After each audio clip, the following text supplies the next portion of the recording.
Today's episode of the Cantina is brought to you by Grow Generation. Whether you're at the Death Star or the Senate, they have everything you need to grow right where you are. More from them later in the episode. Welcome to a galaxy far, far away. Here at the Cantina podcast, we provide top shelf service, including rumors, leaks, news, and reviews. Come in, order a Loman Ale, and remember, no droids allowed. Welcome everybody to this week's episode of the Cantina. Obviously we are the premium Star Wars podcast of LRMonline.com and the Genreverse podcast network. Sorry about that. If you've listened to us before, you know what the score is. If you're new, we're a couple of old-time Star Wars fans, and we'll be covering this week's news that's happened in the world of Star Wars. That's what this is all about. Kyle is here as well. There's myself, Cam Clark, and Kel Malone, as always. Our navigator, Shoki, can't be with us at the moment. He's a bit busy with some other stuff, but being a teacher. Hope to get him back soon. The holidays will come whenever we get back. Yeah. Entertainment doesn't wait for the holidays, and you guys will be able to catch all of that latest and greatest information. Sorry if you guys can hear my desktop audio in the background. I think I have it set where notifications aren't recorded by OBS. But anyways, LRMonline.com, Genreverse.com. You guys can find all your entertainment news, needs, and opinions there. Please do take a moment if you're on YouTube watching our ugly mugs on your screen, take a moment, hit that subscribe button, give us a thumbs up or down, even though you can't see the count.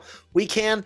Now, I'm even thinking about being like a troll to YouTube and like publicly posting however many down votes we have, just so you like legit. And if you do give us a down vote, tell us what we could do to do better. If it's just our opinions, we can accept that's probably not going to change. But yeah, if you're listening on your favorite podcast app, Spotify, Google, whatever, please hit the follow button, review us, rate us, whatever, help us grow so we can keep doing this for you, and because it's fun. And yeah, Cam, we've got a big day for Star Wars news, man. I think the biggest one you and I would probably both start around the same story, and that is what came out of word about Patty Jenkins and some projects that she's got going on. I need to add this to the OBS studio. Do you have that article available? Start kind of talking about what we found out. I mean, absolutely, yeah. The article itself was from Cinema Blend, and it was the article was more about the Cleopatra. It wouldn't now be directed by Patty Jenkins. She will remain a producer on that film, but it's going to be Carrie Scogland who directed The Falcon and the Winter Soldier, who's actually going to be stepping up to directing duties and helm that movie. Now, I'll read out specifically what the outlet says here, all right? It's also great news to hear that Jenkins will have more time to focus on Rogue Squadron. There had been fear recently that this movie was having significant problems and its fate had been in question. It seems rumours of its demise had been exaggerated, as Patty Jenkins is still working on the movie.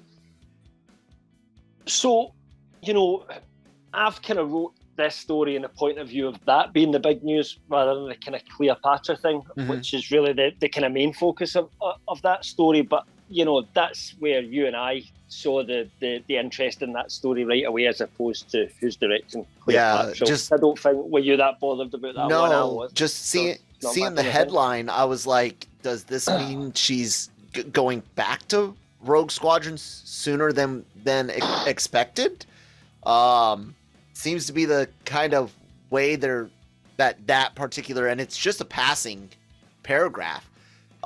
Someone pointed out. Go ahead. Sorry, I was going to say. I was just going to. Sorry. You go, Cam. Go. I'll go. I was just going to say that even when we were told there was a delay to Rogue Squadron, there was never anything official that said this was going to be delayed. But it was from a trade, so kind of semi-official, if you like. At the time, we did say that as far as we had heard through sources, the movie was still a go, right? The delay was like technical limitations and were more the fault. However, we did then read other reports from elsewhere that said actually there had been some creative differences.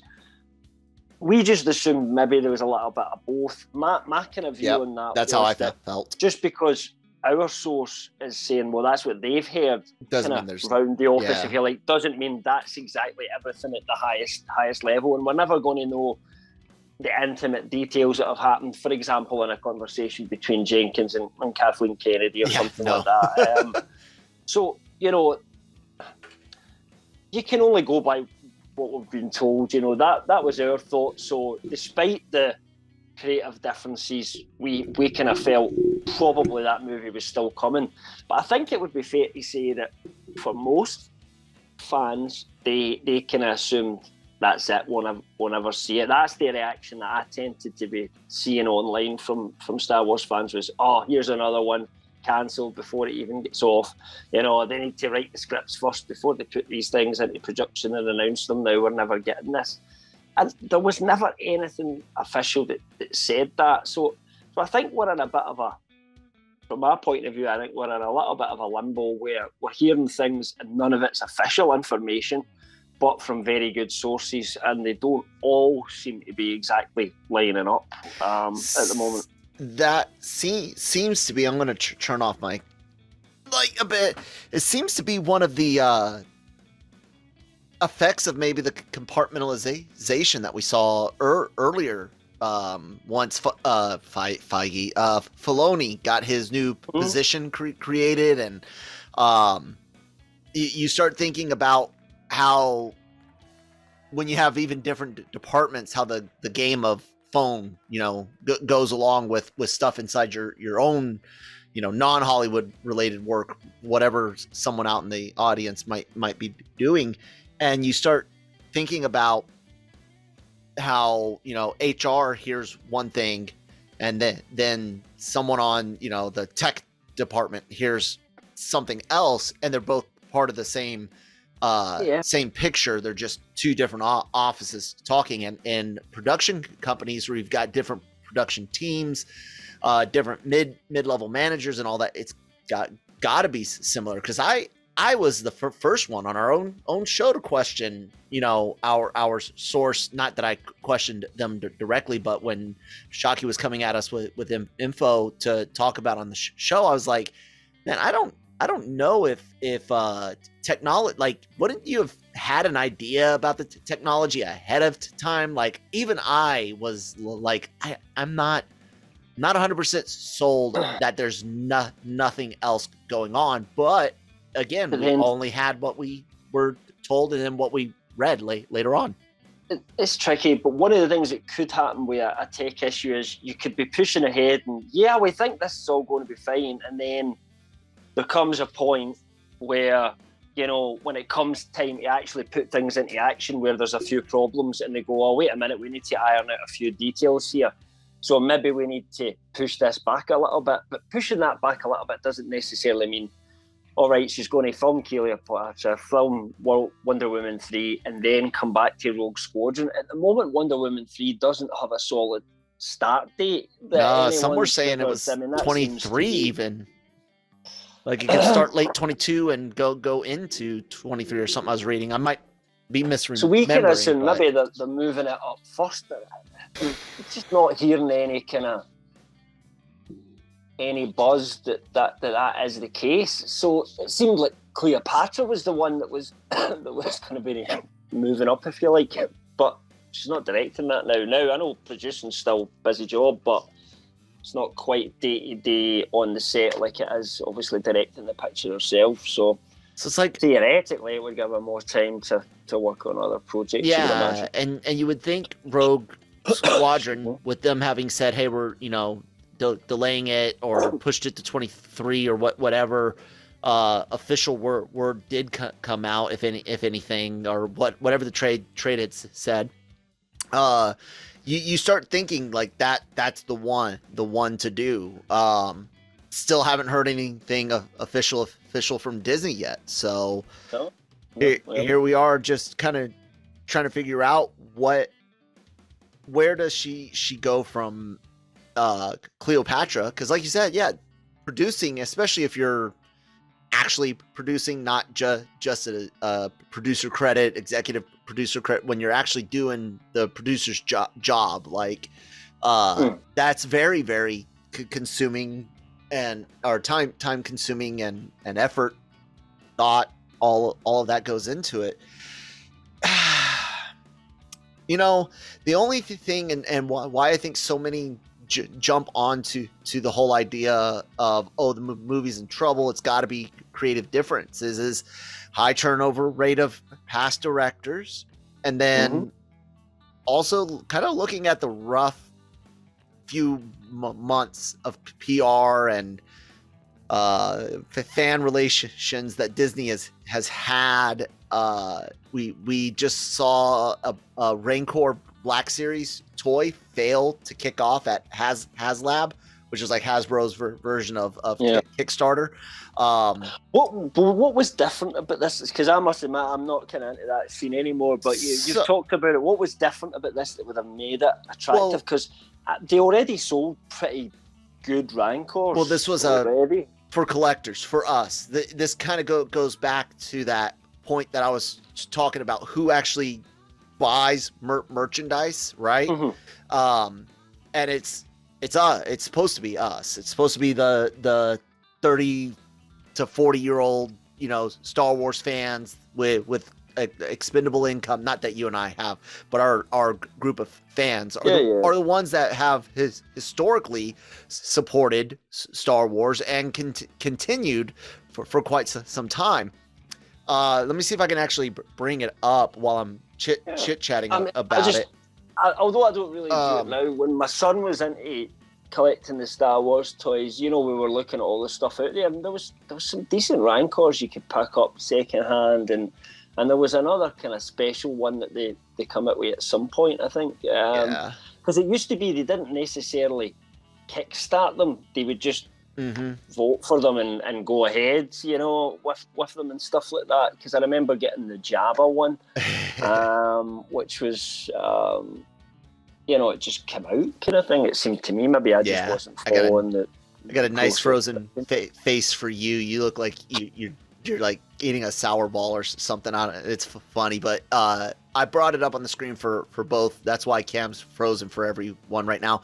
I'll be honest with you, looking at these pictures, it's not that amazing, is it? It's not, and that's like I'm saying is like even the diehard fans are like, Nah, that's pretty gash, because I'm going to be honest, I'm pretty sure my son's got one. I think one of the arms is broken on it, don't get me wrong, but if it was in one piece, I'm pretty sure it looked better than that. Yeah, I mean, I like the articulation, the amount, like the points of articulation. The actual head articulation, though, you know, having a separate head almost, you know. I mean, I get why. But it does look good. If they had used, it looks like there's a big gap. Yeah, if they had used kind of like God, I can't remember what it is, but it's like a plastic flexible material, the rubbery material to cover the gaps. I see what you mean. If they had used something like that they usually use in webbing or in other gaps for some toys, that would have been better. Like I said, I get that, but even the quality, the shine of the plastic, I'm not behind, and to me this is indicative of how Disney thinks of its fans as disposable, as willing to take whatever you'll get. If it's labeled Star Wars, it'll sell. And a long time ago, maybe. Now, no, not at all. Not at all. You can even talk about, it's kind of cool. Look, they got some drool there, but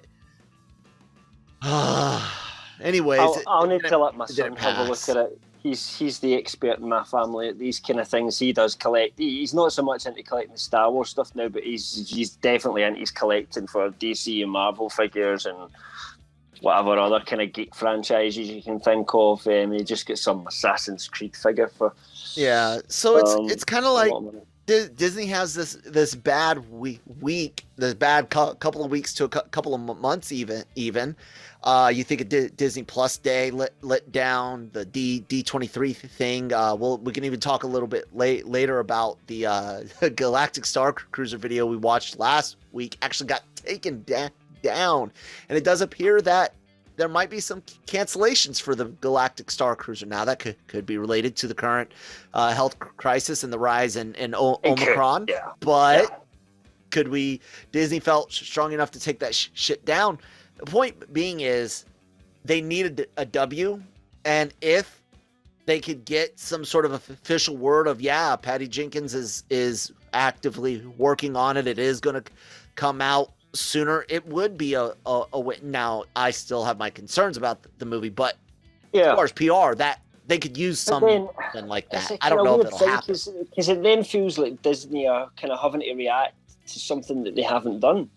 Because they haven't delayed it. They haven't officially delayed the movie, right? So that's what I'm saying. They don't have to say anything, like, but they don't have to say anything. I mean, if as far as we know, they could still even put it out in the same date it was originally planned for at this point. I mean, it's just a weird situation, and I think it might take a few weeks to a month or two, maybe into next year, I would say, before we kind of find out what the actual status quo is. Yeah, that's kind of like what I'm saying. It's like, they had this bad PR week. They could use the W. That doesn't necessarily mean that they got to come out and say it themselves. Because like you and I have discussed before, big studios will let trades do some work for them, and then the trades have people that they can delegate to.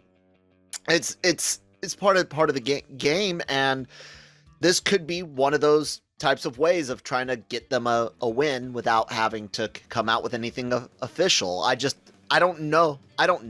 Like at this point, between the toy, between the issues with Rogue Squadron, even though nothing official came out, the toy, you can see that official right there. Hell, the Ghostbusters HasLab Proton Pack, like $300-$400 Proton Pack, got funded in like the first weekend, if I'm not mistaken. I mean, that's one of the things I was going to say, though. Is it maybe just because they don't like the design? Is it as simple as that, or is there a deeper lying issue? I think it's part of it's the fact of the design doesn't necessarily invoke the greatest detail, and people are tired of being expected to like. It's like when you see the Neo-Gatekeepers of the fandom. Oh, you must love everything Star Wars. If it says Star Wars, you must like it. If you don't, you're not a real fan. I've absolutely come across people that just say, if you don't like it all, how can you call yourself a true fan? How can you not like episode 5 of this show? Because I didn't like it. It's as easy as that. Yeah, and I think fans feel taken advantage of, and the quality of it, plus maybe even the pricing, planned pricing, could have played a factor in it. But also, I think honestly, for the most part, people are just kind of burned out on it. I think a lot of us are excited to see something new. I wonder if they did a HasLab for something out of the Mandalorian, like an Ahsoka figure or something. I wonder if that would do different. I don't know. No, man. I can only say how I feel, and that it is I haven't bought a Star Wars toy in forever for myself. A few action figures for Lucas, Lego sets for Lucas. I don't know the last merchandise I bought. Definitely not from any. You know what it was when Cara Dune's character was fired last year. That I found. You bought a Cara Dune figure. I was like, it might go up in value, so I bought a good couple. Idea. That's it. And I didn't open them. They're not in display. They were literally these might appreciate value. Yeah. because even though I like the Mandalorian, I really don't want to give Disney the money. I don't think they've done great by fans, man. And I think the last 30 days or so has really shown maybe Chapek is not the guy for the job. From Investor Day to the parks to the rollout of Genie Plus to a lot of things, man. Chapek's having a rough time. Such a tough period though right now as well. Oh yeah. It's just a bit abnormal, the whole situation. We're still in this pandemic, and there's still fears and there's still a lot of problems. And kind of, I don't know how much it was planned, but Iger just kind of seemed to cruise over the good times until Endgame came out and everybody loved Disney and Mando had been out and then went, right, Bob too, your turn. Oh, there's a pandemic. Well, what do you know? I'm out of here, guys. See you later. So I don't know. I honestly have to say complex, the guy who no matter what. Disney doesn't concern me in terms of what they do with any of their other parts of the business. I'm only interested really in what they do with the Marvel and Star Wars universes, because those are the ones that I'm invested in. I don't really have any fears about Marvel because Kevin Feige's in charge, but I can't say the same for Kathleen Kennedy. So because there's been hits and misses, so we're just going to have to wait and see. As I've always said, we just judge each project as it comes out on its own, and if the wait becomes positive again, then it becomes positive. But right now, for me, if I look at every single Star Wars live action thing that they've ever made, it weighs far more heavily on the negative side for me than it does the positive. Far more. Absolutely. And you know what, that guys? Has to shift. That's okay. It's completely okay for us to absolutely hate 1, 2, 3, 6 movies out of 11. So 7 movies out of 11 that I don't like. But it's fine for you to like them all. But I'll tell you what I saw a tweet the other day. Someone's like, I was shocked to find out that Ian McDiarmid plays Palpatine in Jedi and the prequel trilogy, and I'm just like, okay, that's not even a deep cut. That's not like a who was in the Gamorrean suit. That's like, you could see the fucker's face. you would think it looks familiar enough to connect the voice. Like, is probably the biggest giveaway. Yeah, and gatekeeping can be a bad thing, but my God, I'm not even one to know every actor, writer, director involved in everything, but I can sure as hell tell you the main character and the actor from the movies that I profess to love, so of course I know Prowse and Mayhew, but behind the suits of Vader and Chewbacca, while James Earl Jones, voice of Vader, and I knew McDermott coming back. I thought it was cool, and it was actually even more impressive in Return of the Jedi, considering how young McDermott was when he made Return of the Jedi. It seems easier to imagine what we saw of him in the prequels. He was actually quite a young man still in 1983, arguably speaking. He was like, very 40, 30 something? He'd have been in his 40s anyway, given that, what age is he now? I think he's in his 70s now. So, we're talking, that's pushing 40 years ago. So, so,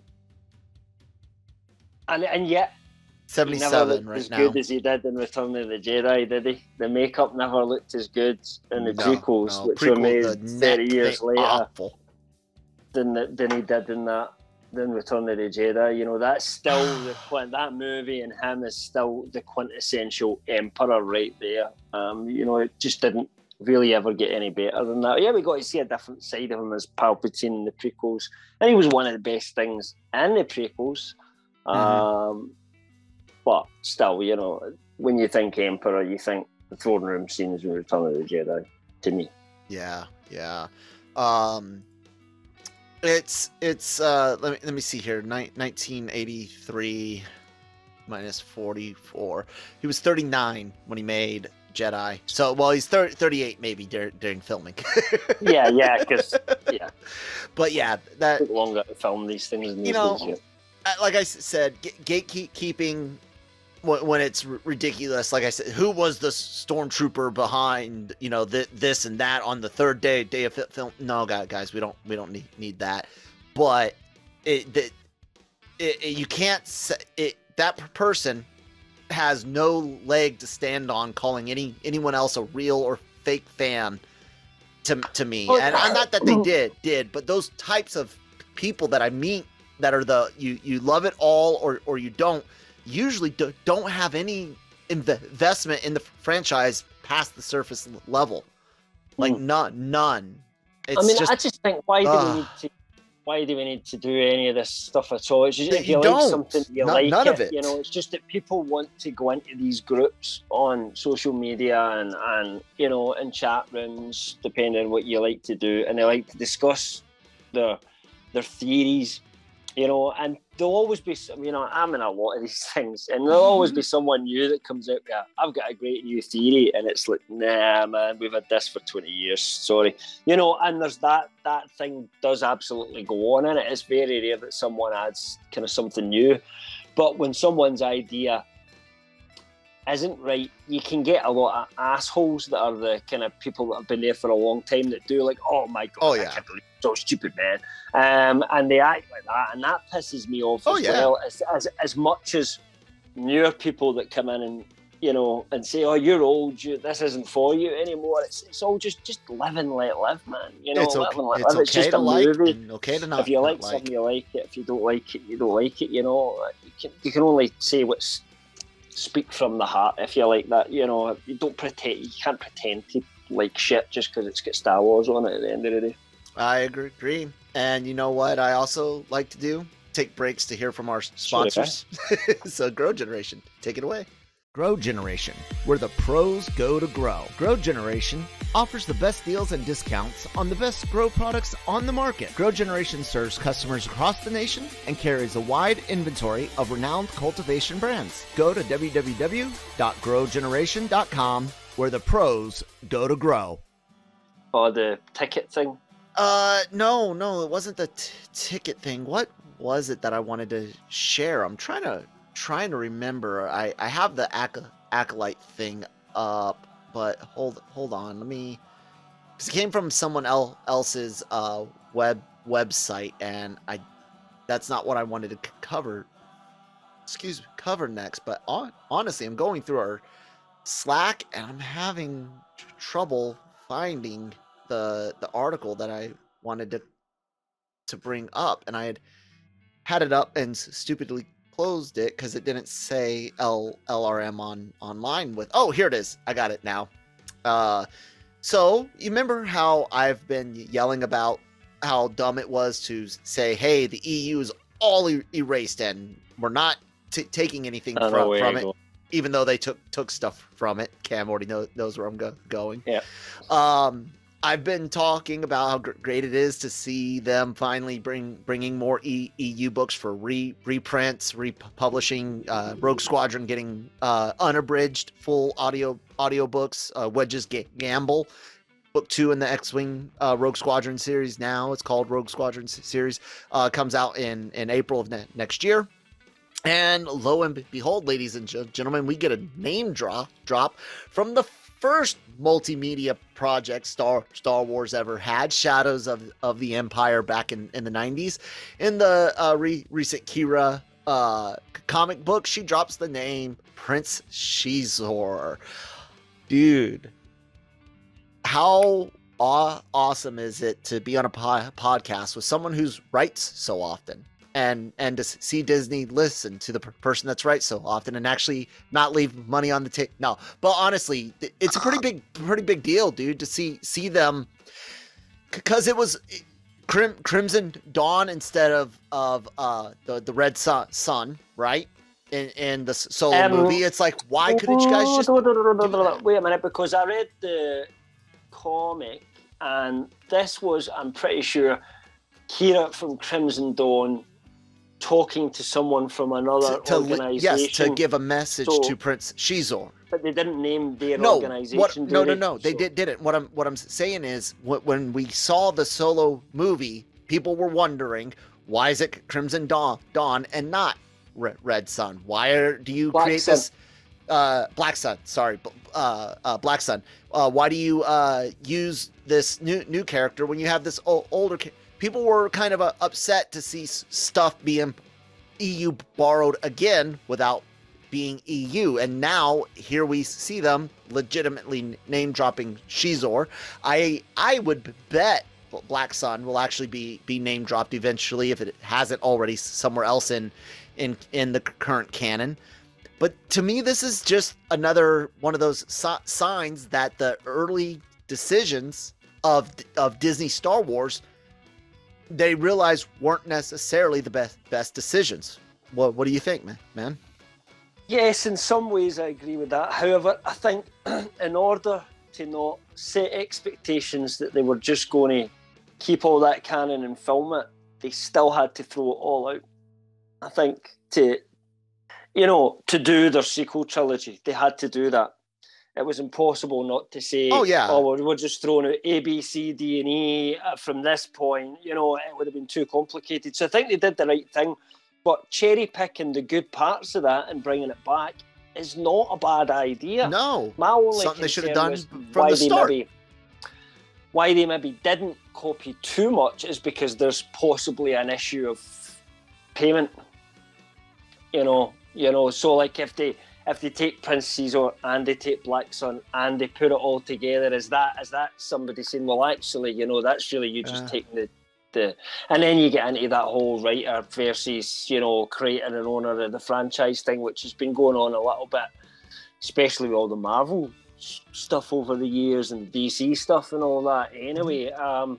And these are characters that were created by ultimately other writers.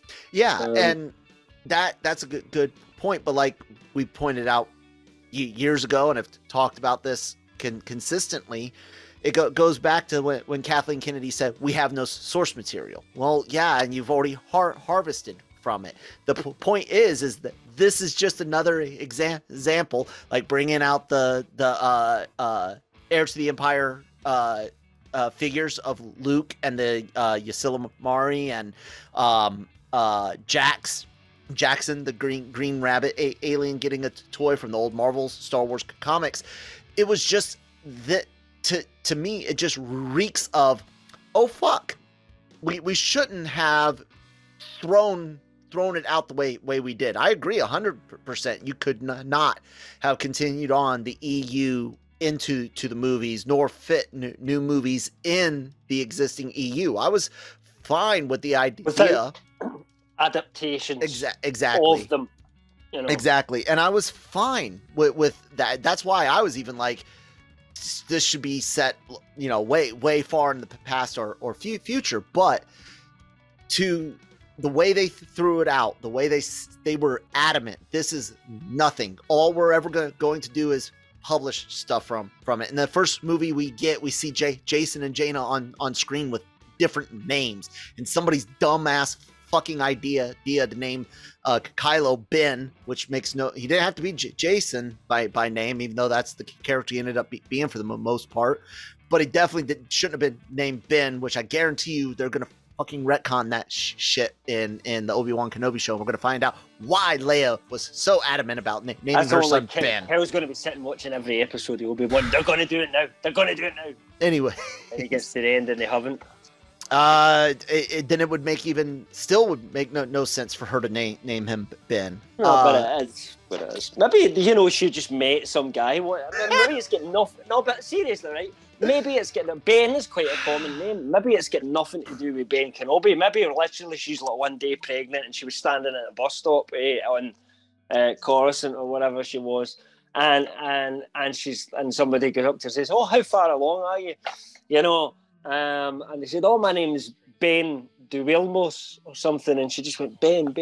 I like that name, and she just did that. Shut up, Cam. What if they retcon that? Stop trying to convince yourself. That's what you and I did to ourselves after watching The Phantom Menace. We convinced ourselves it was good, and it was trash.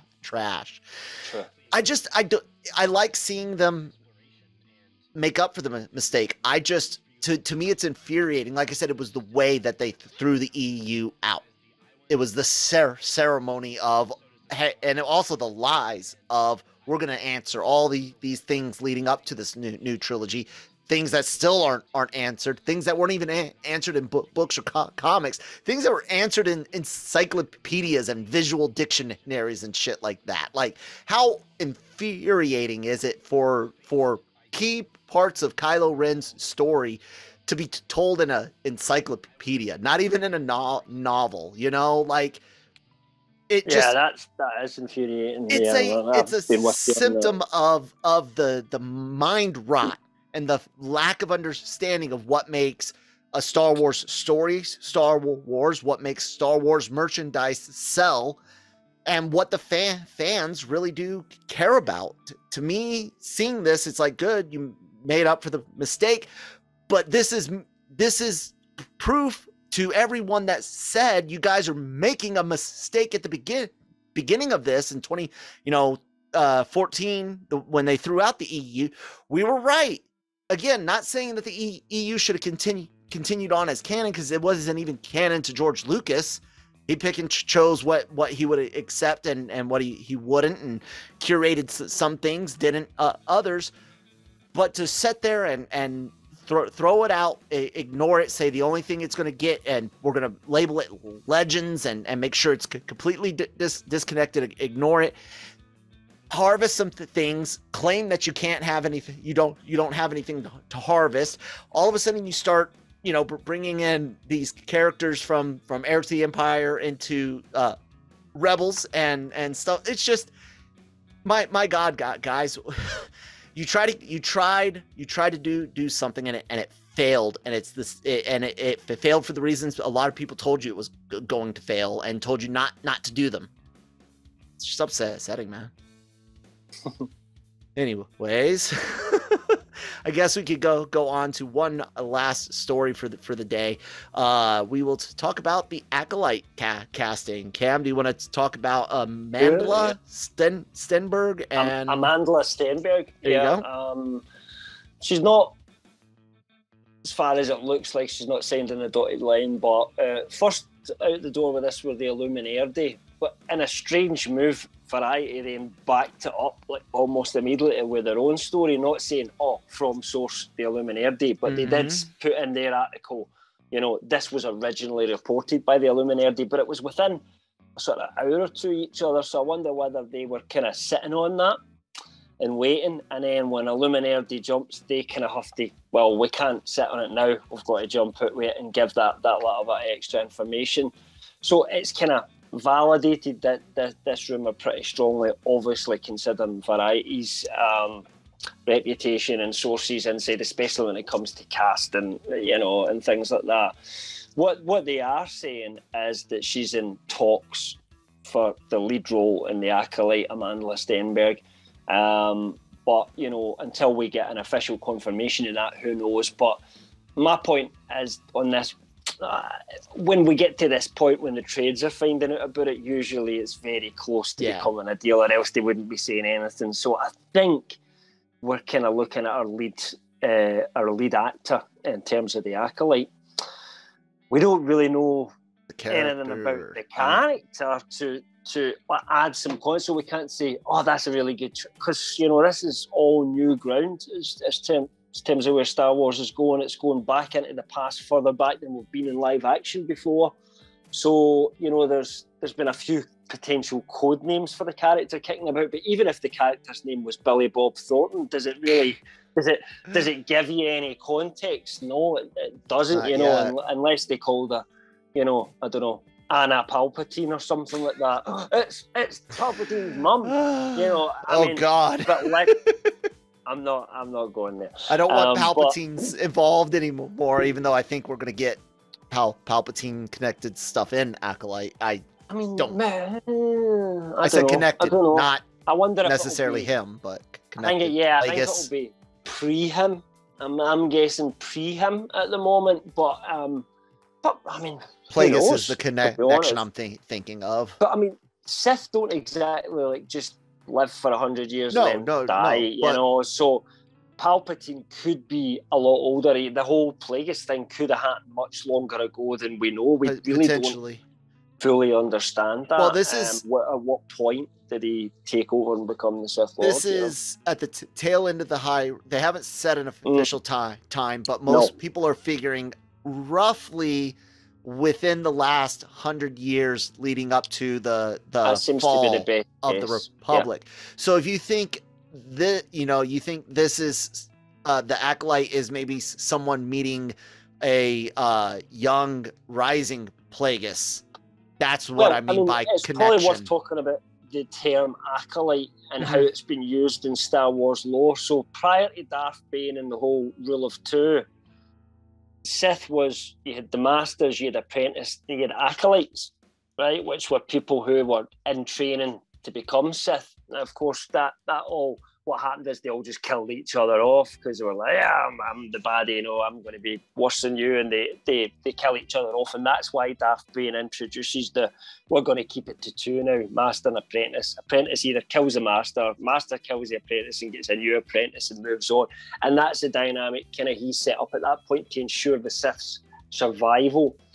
That must have been in place before this point in the show is set, because we're at least getting back to no longer ago than Darth Plagueis period. I wouldn't have thought, and certainly the rules. Darth Bane died a long time before that. Before the kind of High Republic period, if you like, when the reason that the Jedi think the Sith have disappeared is because they introduced the Rule of Two and basically did just disappear and work behind the shadows from that point on. So, what if, and I don't know if this has been put out, because I know everybody wants to keep around Plagueis, including me, because it seems like a likely point. What if he is the Acolyte, not the Master? What if she here is the Master? The story's centered on her. Bit young for that, isn't she? Well, I mean, again, Sith magic and stuff. I know, but do you know what I was trying to get at? They usually look all decayed and they've got bits of metal on them. I mean, she's a fresh face. I'm just trying to figure out creative things that they can do with the character. But I'll be honest, I was gonna say blaster to my head, since we're in Star Wars talk right now. I would prefer this to have as little to do with existing characters as possible. So I'm actually fine to not hear Plagueis, to not hear maybe hear about Bane or something from the past. I just don't think we're going far enough back that we could get out it depends how long Plagueis lived for, but do you still feel he's going to be a part of it, or I just don't see how not. Obviously, if they build him up as being, the way Palpatine built him up as how powerful he was and everything like that, it can also adds to the fact that it was Palpatine that got the better of him. It was Sidious that actually got the better of him and took over and kind of learned all of that. So that gives the story writers for this an issue, doesn't it? How do you create an engaging story knowing Plagueis will get through whatever this Acolyte, and we don't know what the context is, but what's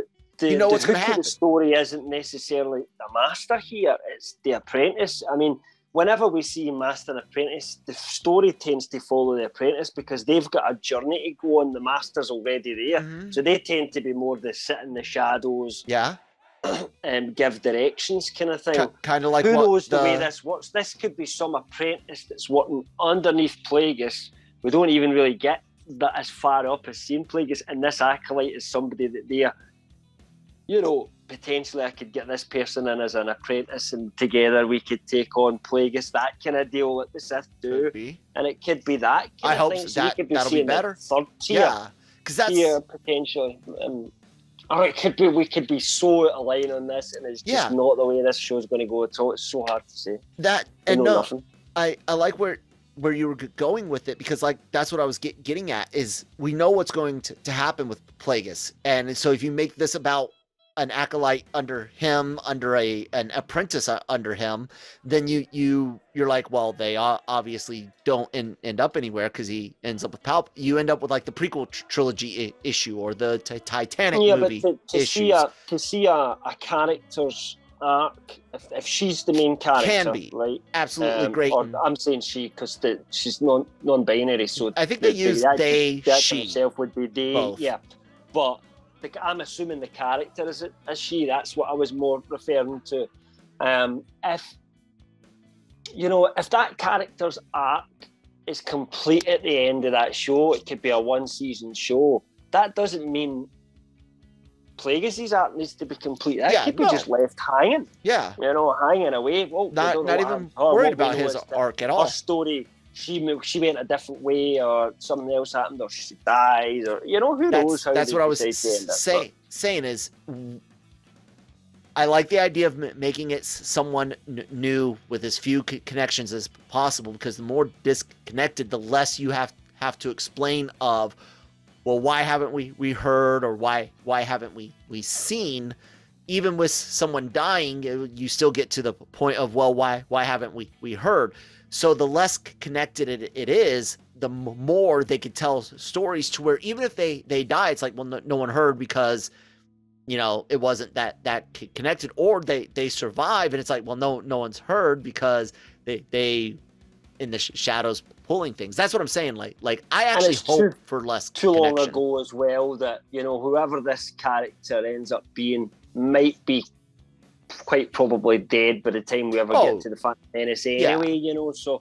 But we could get more stories if it does really well. Hard to speculate because, I've got an image in my head of what I hope it is, and that doesn't necessarily mean that's anything like what this show really will be, and that's always a dangerous thing, because you start writing it, it's like somebody's pitched you an idea and you almost start writing it yourself. What would you do? Mm-hmm. We have no idea the way that Leslie Headland or her team have decided to go with this show. There's not even been a leak or a reveal that's really kind of gave us the ins and outs of what our pitch was or anything. So until this show goes under cameras, I think we're going to be finding out and try to work out what the hell we're actually seeing once we start to get some information coming back, possibly from Lucas, possibly from set photos. We don't know if it's getting made in the volume or not. We're not even 100% sure on that at the moment. It could be a location thing. All we know is it looks at the moment as if it's going to start filming in May. Yeah, and I'm interested to see. Like I've been saying, I want fresher, newer, not as connected, just simply because it's like you guys sucked doing the connected shit, and Mandalorian excluded so far, but there's just so much to see and do and tell, and best of luck to the whole cast and crew. So yeah, I guess the last quick thing we could talk about, just because it was cool, is that most recent Boba Fett teaser, the return, which I will we've already seen, and I'm playing for the audience now on the screen. What'd you think about it? I know you've been talking about most about Tashi Station and the deleted scene being used for reference. It's a good spot. There's been something slightly different from each spot, but kind of just the same as well. So there's it's almost like 70% of the shots stay the same, but they change 30% each time. So it really is like just that. It's not spoiling anything for you. It's just teasing a little bit more. So, for example, when we see this spot and people start to notice the door that he's walking in is, you know, and I'm not going to pretend I was one of the people that spotted this. Do I recognise it? Yeah, but did I recognise this when I first watched the trailer? No. But then, you know, you read online that somebody's worked out that, and you look at the photographs and you compare it, and yeah, I mean, it's pretty clear that for whatever reason, Boba Fett's walking into Toshi's station, and it looks exactly the same walking in that door as it did in the deleted scenes from A New Hope, where Luke goes into Toshi's station to see his friends. Obviously, when most Star Wars fans have probably never even seen that. Might not have even ever seen any images for it. So it's a really deep dive, and it's like something just that little sort of tiny Easter egg to show on a TV spot, which has got fans like, you know, I wouldn't say excited. It's like, oh my God, tickled. We're finally going to see Toshi Station. It's my dream to see Toshi Station. No. But, you know, it's the level of detail going into that. It's like the commitment to, well, if we're going to go, why don't we go to Toshi Station? Yeah. Let's make sure it matches up with those old deleted scenes. They didn't have to do that. They really didn't. I mean, it's not canon, those deleted scenes. No. They're just shit that was left on the cutting room floor, ultimately. It's like, and we're never in any version of it. So it's like when people were comparing Jabba's sail barge hangar to a video game the one level. The Boba Fett one, yeah. So it's interesting to see that there are still people in there with that amount of care, if you will, you know, because like I said, that's the way I see it. Yeah, like I said, man, and pointed out how many bad ideas came from Disney that have had to be righted, and people can argue that it wasn't a bad idea, but I'll just ask you all, why are they doing it different now? It wasn't a bad idea to you know, do things the way they did then. Well, why are they doing it differently now? Now it didn't work. Anyways, I'll get off my EU and Kyle was right, high horse. And ask Cam, did you have anything else you thought we should bring up to the audience today? Star Wars wise, no, not at all. Oh, sorry, the camera. No, that pretty much covers, you know, kind of all the news, which is, you know, plenty to discuss based on, you know, when we started this off, sometimes we went 2 or 3 weeks without getting a single bit of news, didn't we? You know, relatively speaking. So there's definitely a change in days on that respect. And you know, we're gonna have to spin up the Cantina reviews again, starting in just a couple more weeks with the first episode of the Book of Boba Fett, which Cam and I will tell you guys how we plan on doing Cantina versus Cantina reviews. Extra podcasts aren't usually too difficult, but there might not be a lot of news because they'll be wanting things to rest on the show, but we'll see. We'll keep you guys. Yeah, we'll still want that out. Yeah, and the best way to do all that, of course, is follow us at the social media information down below at LRM _ exclusive and at the Genreverse on Twitter. And then of course visiting the website lrmonline.com.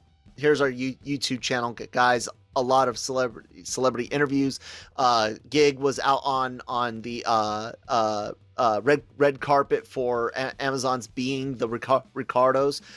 Spoke with Nicole Kidman herself. Had Octavius Spencer on in a Zoom interview as well. We've got Spanish language exclusives and all sorts of really great things from Gig, Manny and Nancy. All of our podcasts go up here as well. Most of them are in wonderful video formats that you can watch some faces and put the voices to. But if you don't want to see our ugly mugs, because it's not a podcast with my wife on it, because she's the only good looking one on all the podcasts, what? But Can't argue with that. yeah, can't argue. It's Nick, me, Better than you. me. I mean, come on now. Okay. But hey, check out the Genreverse Podcast Network, wherever you get your podcasts from. Daily Cup of Genre, The Dragon Reviewed, Wheel of Time. People are having a good time with that. Animeversal Reviews, Breaking Geek Radio, the podcast, the Cantina guys, a lot of great stuff. Like, share, subscribe, thumbs up and down. Let us know what we're doing great, but of course, let us know what we're doing wrong so we can make it better. Like my lighting. I know I got to fix my lighting. I need money to do that. You guys can help that by making sure to watch all these videos and subscribe and give us some sweet ad revenue, because we sure as hell aren't doing Patreon or any shit like that. Imagine all the people that are like, I get it. You want to support people. I'm glad people are getting supported, but we cut the cord from cable for a reason, and now we all pay $100 plus a month to different streamers and subscription services. And well, yeah, that's true, and that's why they all want to get into the game, you know. So it ends up, it'll just go back to like, there'll be somebody, here's the package of everything that you need from all the streamers, and it's basically just TV again. Yeah. And they're even talking about some streamers, you know, adding in adverts back again. You're like, no, wait a minute. Yeah, we pay a subscription fee so that we don't get adverts. If you add the adverts back in, we're just watching TV again and paying more money. So, but anyways, guys, we do like giving you this all for just your attention. That's all we ask. The cost of your attention in a couple clicks. Thank you so much, and may the force be with you.